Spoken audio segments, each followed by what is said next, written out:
आज ऐसे महान क्रांतिकारी वीर सरदार उधम सिंह जी का बलिदान दिवस भी है और आज मुंशी प्रेमचंद जी उनकी जयंती का दिन भी है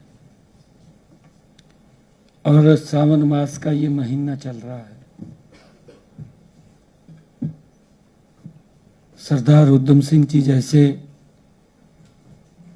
वीरों ने इस भारत की गुलामी की जंजीरों को काटने का वो काम किया और आज इस अवसर के ऊपर इस नई वेबसाइट के लॉन्च के माध्यम से हरियाणा प्रदेश के लोगों को वो लाभ मिलेगा। ये आज का दिन बड़ा महत्वपूर्ण दिन है। हरियाणा राजस्व विभाग ने जो नई वेबसाइट का शुभारंभ हुआ है, इस विभाग से सभी सेवाएं, जैसा बताया भी गया है कि इसके माध्यम से उसको लिंक किया गया है कि व्यक्ति एक ही वेबसाइट के ऊपर जाकर के सभी सुविधाओं का लाभ ले सके, उसको इधर उधर न घूमना पड़े। जैसे सिंगल विंडो सिस्टम या वन रूफ सिस्टम, एक छत के नीचे सभी सुविधाएं वहां मिल जाती हैं।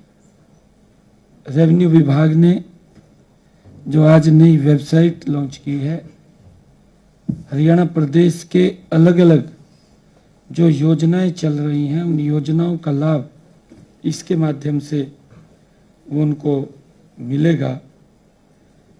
यह वेबसाइट का जो शुभारंभ हुआ है, ये डिजिटल हरियाणा में और एक सुशासन में एक महत्वपूर्ण कदम है, क्योंकि इसके अंदर जो लोगों को असुविधाएं होती थी, अब उनको निजात मिलेगी। मैं इसके लिए विशेष तौर से हमारे हरियाणा प्रदेश के लोगों को और विभाग के अधिकारियों को, जैसा बताया भी गया है कि विभाग के लोगों को भी इसका लाभ मिलेगा, सभी को इसका लाभ मिलने वाला है। मैं सभी को बहुत बहुत बधाई देता हूँ, शुभकामनाएं देता हूँ।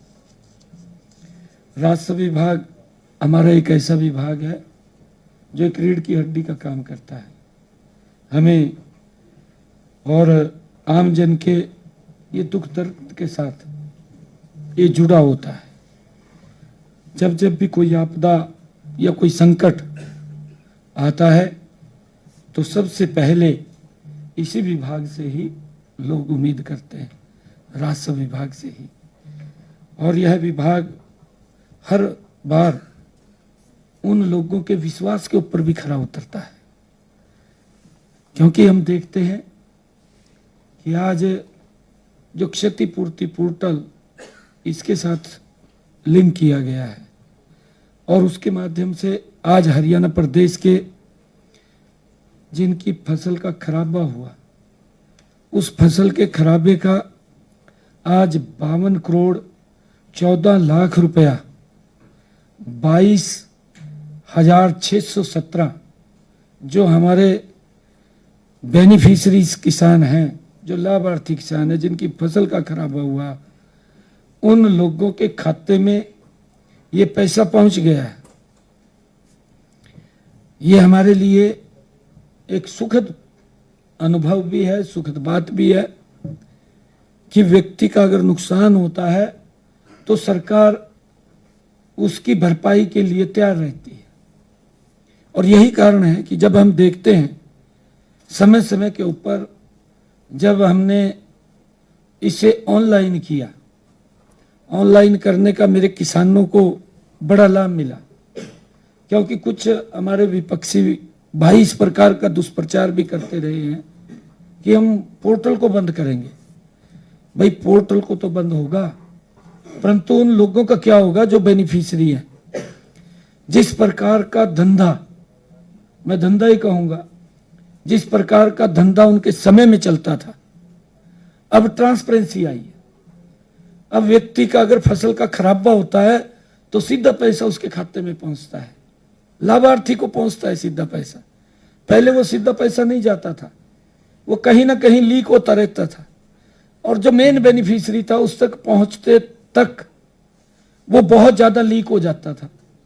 उसको तो थोड़ा बहुत मिलता था, उसके पास इतना नहीं पहुंचता था। और उसका मेन कारण ये था कि वो देखने को भी मिलता था, 2 रुपए का चेक, 5 रुपए का चेक चला जाता था। उससे मजाक सरकार का भी होता था, देने वाले का भी होता था, परंतु उसकी तरफ ध्यान नहीं था। जब से हमारी सरकार बनी है, पिछले 11 वर्षों में आदरणीय नरेंद्र मोदी जी के नेतृत्व में काम कर रही है, हमने हर विभाग के अंदर ट्रांसपेरेंसी लेकर के आ रहे हैं, उसको पोर्टल के साथ जोड़ रहे हैं, जिसका लाभ सीधा मिल रहा है। और मुझे खुशी है, उसका मेन कारण मैं ये मानता हूं कि जो बोलते हैं उनके समय के अंदर 5500 करोड़ रुपए किसान के फसल के खराबे का जाता है, और हमारे समय में समय उतना ही है, 15,000 करोड़ चला जाता है। ये इस ट्रांसपेरेंसी प्रणाली का ये लाभ है। अगर आप देखें कि बुजुर्गों को जो पेंशन जाती थी, किसी को तो 3-3 महीने 6-6 महीने नहीं मिलती थी, घूमते रहते थे, बनती नहीं थी पेंशन, 2-2 साल तक नहीं बनती थी, घूमते रहते थे। परंतु आज 60 साल का होता है, यही तो वो पोर्टल है, घर बैठे ही उसकी पेंशन बन करके उसके घर पे चली जाती है, इसका लाभ मिल रहा है। इन सब पोर्टल्स के माध्यम से जो आज नई वेबसाइट लॉन्च हुई है, इसका बड़ा लाभ वो हरियाणा प्रदेश के लोगों को भी मिलेगा, और जो बेनिफिशरीज हैं उनको भी इसका लाभ मिलेगा। और इसके माध्यम से सरकार को भी इस बात की सुविधा होगी कि वो ठीक व्यक्ति तक इसका लाभ पहुंचता रहे। उसको लेकर के आज इस नई वेबसाइट का लॉन्च हुआ है, और मैं विशेष तौर से राजस्व विभाग की पूरी टीम को और आईटी शाखा को और इस अभिनव और दूरदर्शी प्रयासों के लिए मैं उनका सभी का दिल से आभार भी व्यक्त करता हूं, उनको बधाई भी देता हूं। यह जो वेबसाइट है, ये नई तकनीक और नवाचार नहीं बल्कि जनसेवा का एक माध्यम है। मुझे पूरा विश्वास है कि आने वाले समय में ये पोर्टल और भी नई सेवाओं को जोड़ते हुए आदर्श डिजिटल प्लेटफॉर्म ये बनेगा, जिसका आमजन गरीब व्यक्ति भी इसके साथ जुड़ करके लाभ ले सकेगा। मैं बधाई देता हूं पुनः विभाग के सभी अधिकारियों को, और विशेष तौर से हमारे आईटी विभाग के सभी जो अधिकारीगण इसमें जुड़े रहे, और उन्होंने अथक मेहनत और प्रयास से इस वेबसाइट को बनाया है, जिसको आज हमने लॉन्च किया है। आप सबको मैं बहुत बहुत साधुवाद देता हूँ।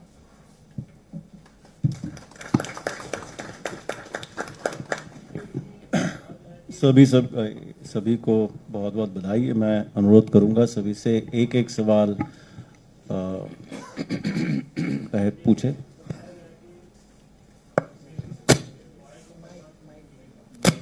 माइक ऑन करना प्लीज।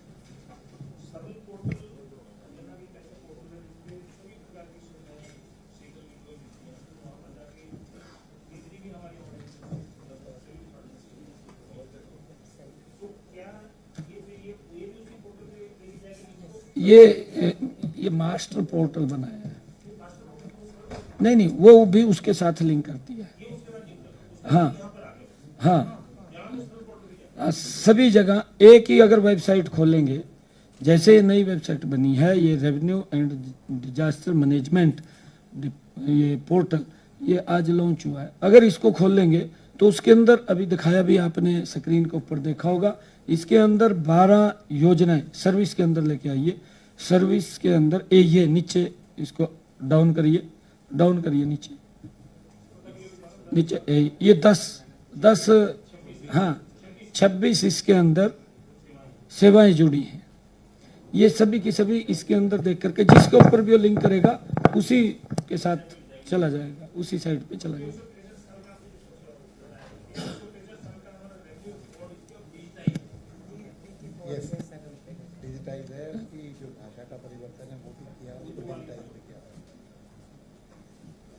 अब अगर किसी को फर्द लेनी है तो चक्कर काटने की जरूरत नहीं है।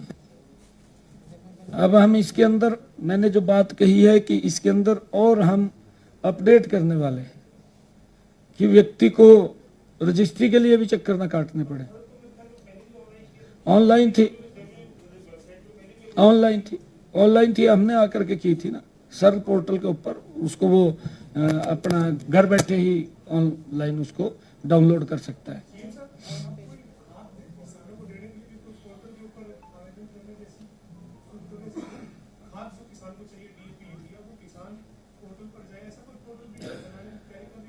नहीं, देखिए वो पोर्टल बना हुआ है हमारा, मेरा फसल मेरा ब्यौरा, कि किसान ने क्या क्या फसल उगाई है उसके बारे में जानकारी वो होनी चाहिए। क्योंकि जब हम डाइफरकेशन की बात करते हैं कि आप धान और की फसल के स्थान पर अगर दूसरी फसल आप बोएंगे तो आपको हम इंसेंटिव देंगे, इंसेंटिव दे रहे, जिसका मैंने विधानसभा के अंदर जब बजट भाषण था उसमें जिक्र भी किया, उसकी और राशि भी हमने बढ़ाई है।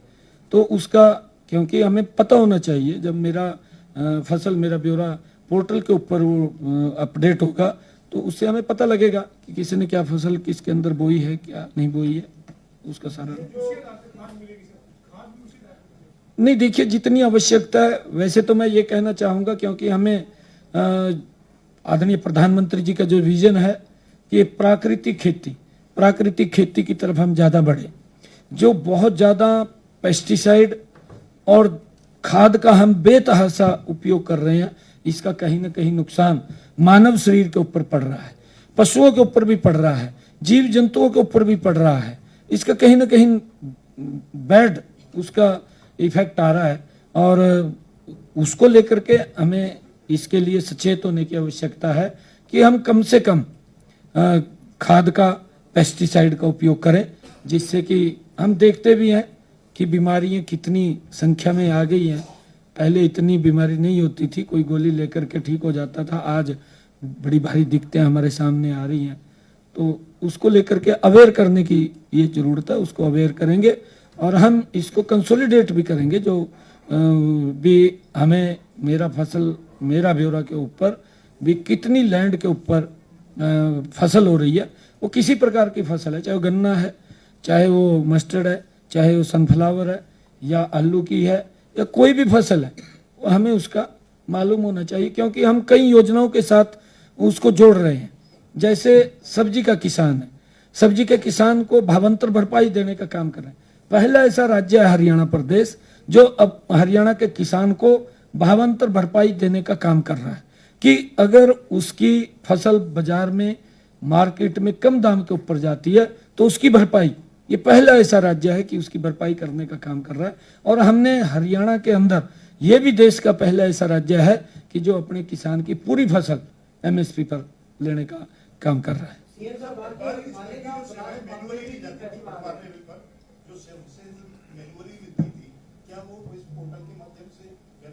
क्या क्या चीज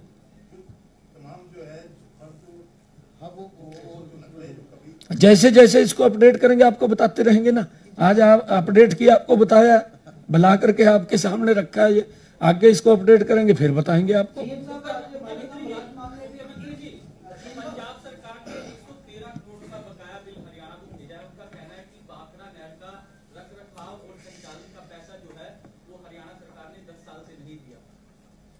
नहीं, देखिए ऐसा तो कोई बकाया नहीं है।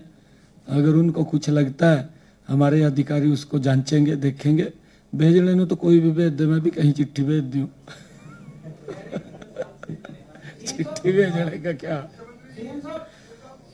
हाँ जी,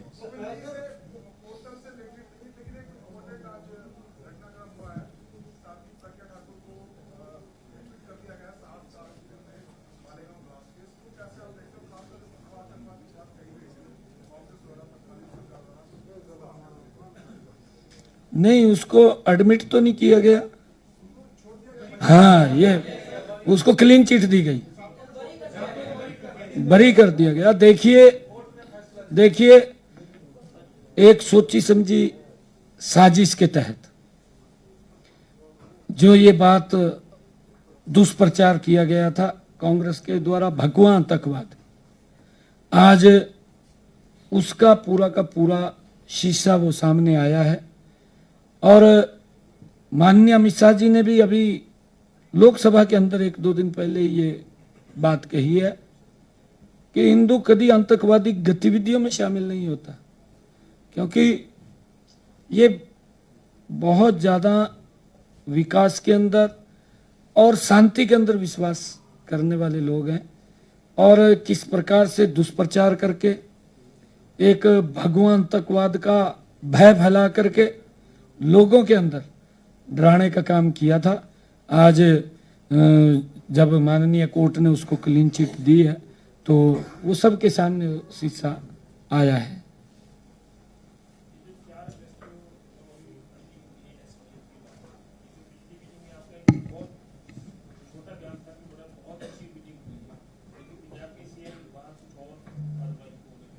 नहीं और नहीं बोल रहा, उन्होंने भी कहा भी अच्छी मीटिंग हुई है, यही बात कही।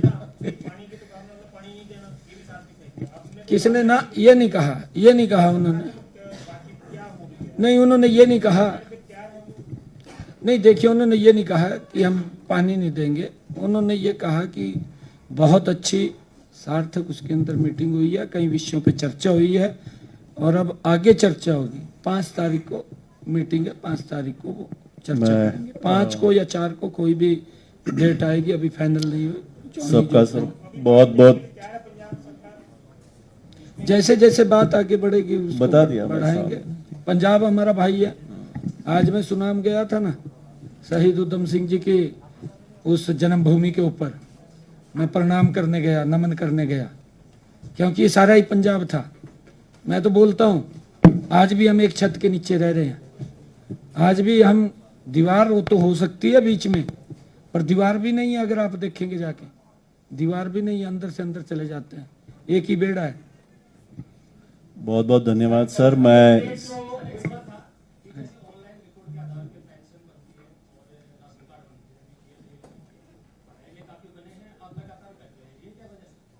नहीं देखिए, ये नहीं, ऐसा नहीं है कि जो आपने कहा कि कट रहे हैं उसके अंदर, क्योंकि जब पीछे लोगों की एकदम ग्रीवेंस थी काफी संख्या के अंदर कि हमारी इनकम ज्यादा लिखी हुई है, तो हमने ये कहा था, देखिए आप, मेरे बयान भी होंगे अगर आप देखेंगे, तो मैंने ये भी कहा था कि आप इसको, क्योंकि कोड ऑफ कंडक्ट लगने वाला था, कि आप अपने आप स्वयं स्थापित इनकम भरिए, बाद में हमारे अधिकारी उसको चेक करेंगे।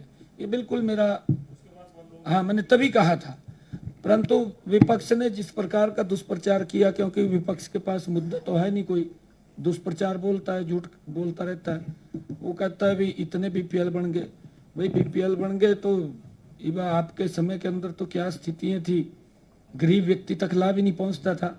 ये तो मोदी की सरकार है कि जो गरीब व्यक्ति को मजबूत और सशक्त करने का काम कर रही है, उसके घर तक पहुंचा रही है। पहले तो गरीब के घर नहीं पहुंचता था, किसी और के घर पहुंच जाता, उसके घर नहीं पहुंचता था। कलेक्ट्रेट रेट को विड्रॉ करने की बात कही जा रही है हुड्डा जी द्वारा, आप किस तरह से देखते हैं? उसमें किसी को दिक्कत तो नहीं है, हुड्डा साहब को दिक्कत तो है क्या? उसमें क्या दिक्कत है उसको पूछ लो एक बार, क्या दिक्कत है? कोई दिक्कत नहीं है किसी को। उसका एक हमने सिस्टम बनाया, उस सिस्टम के अंदर रह करके, क्योंकि तो हर साल होता है, ऐसा नहीं है, उनके समय में भी होता था, उनके समय में भी कलेक्ट्रेट बड़े हैं। आप अगर रिकॉर्ड उठा करके देखेंगे, कांग्रेस के समय के अंदर कलेक्ट्रेट बड़े हैं, और हमारे समय में तो लंबे समय तक बड़े नहीं हैं। और अभी पीछे क्योंकि बढ़ाए थे 2 साल 3 साल हो गए थे, 3 साल 3 साल नहीं, इससे पीछे 3 साल हो गए थे, जो दिसंबर के अंदर पीछे कुछ बढ़े थे। और अब उसके अंदर क्योंकि एक उसको लिंक किया है, कई चीज़ों को हमने महंगाई के साथ लिंक किया है। जैसे हमारे HKRN के कर्मचारी हैं, उनकी जो सैलरी आती है उसको भी महंगाई के साथ लिंक किया है, ताकि ऑटोमेटिक वो फार्मूला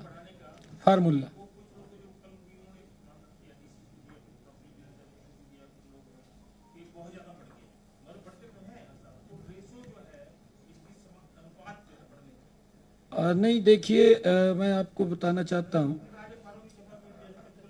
नहीं थोड़ा हम उस बात को भी देख रहे हैं। हमारे कई सिटीज के अंदर अगर आप लोग देखेंगे तो वहाँ पर 200% से भी ज़्यादा रेट बढ़े हैं। अब गुरुग्राम के अंदर आप लोग देखेंगे, हम ऑनलाइन अगर किसी प्लाट की बोली करते हैं तो ऑनलाइन जब बोली करते हैं तो खरीद तो रहे हैं ना लोग, हैं, तो उसका कितना ज़्यादा वो जा रहा है। तो इन सब बातों को ध्यान में रख रहे हैं कि जब लोग ही खरीद रहे हैं, हमें उस अभी कलेक्टरेट तो नहीं बढ़ा था, तो जब वो खरीद ही रहे हैं, सारा पैसा दे रहे हैं, तो उसमें तो कोई दिक्कत नहीं है। उसमें दिक्कत क्या है? उसमें किसी के ऊपर कोई दबाव नहीं पड़ने वाला है, दबाव भी नहीं पड़ना, क्योंकि जितना रेट वो मार्केट के अंदर देता है। बस करो। नहीं ऐसा नहीं है। मेरे ख्याल से सर देखिए उसके अंदर सुधार है, अब ऐसा नहीं है, और गति से सुधार हो रहा है। देखिए कुछ लोग टिक्का टिप्पणी करते हैं, मैं आपको बता रहा हूँ, टिक्का टिप्पणी करते हैं। हमारा गुरुग्राम सिटी अभी डेवलपिंग सिटी के अंदर काम चल रहा है, अभी उसका विकास गति से हो रहा है। आप देख रहे हैं अभी एकदम नहीं है, इतना ज्यादा वहां ऑफिस आ रहे हैं, और उसके अंदर कोई व्यक्ति अगर मकान बनाता है उसका सीएनडी वेस्ट भी वहीं डाल देता है। तो कहीं ना कहीं जब डेवलपिंग कोई सिटी होता है उसमें कुछ समय के लिए हमें दिक्कतें होती हैं, क्योंकि वो बढ़ रहा है। और गुरुग्राम ये हरियाणा का एक हार्ट है, ये एक विश्व के मानचित्र के ऊपर ये अच्छा सिटी बने, उसके लिए हम काम कर रहे हैं। और ऐसा नहीं है कि समय लगता है किसी चीज के अंदर दुरुस्त करने में, सुधार है धीरे धीरे करके। परंतु कुछ लोग टिक्का टिप्पणी करते हैं, उनको मालूम नहीं है क्या क्या सुधार हुआ है, क्योंकि उनको गहराई में जाकर के देखना चाहिए, बात नहीं करनी चाहिए। क्योंकि बात कर देते हैं, हमारे अधिकारी लगे हुए हैं, बड़ी मजबूती से लगे हुए हैं। पहले जहां 15-15 दिन पानी खड़ा रहता था, आज मात्र 3-4 घंटे के अंदर ही पानी उतर जाता है। ऐसा नहीं है, बरसात एकदम बहुत ज्यादा मात्रा में अगर गिर गई, अब यमुनानगर के अंदर देखिए आप, यमुनानगर के तो नजदीक में यमुना भी है, बरसात इतनी आ गई कि 100% बरसात गिरी तो जल ही जल हो गया।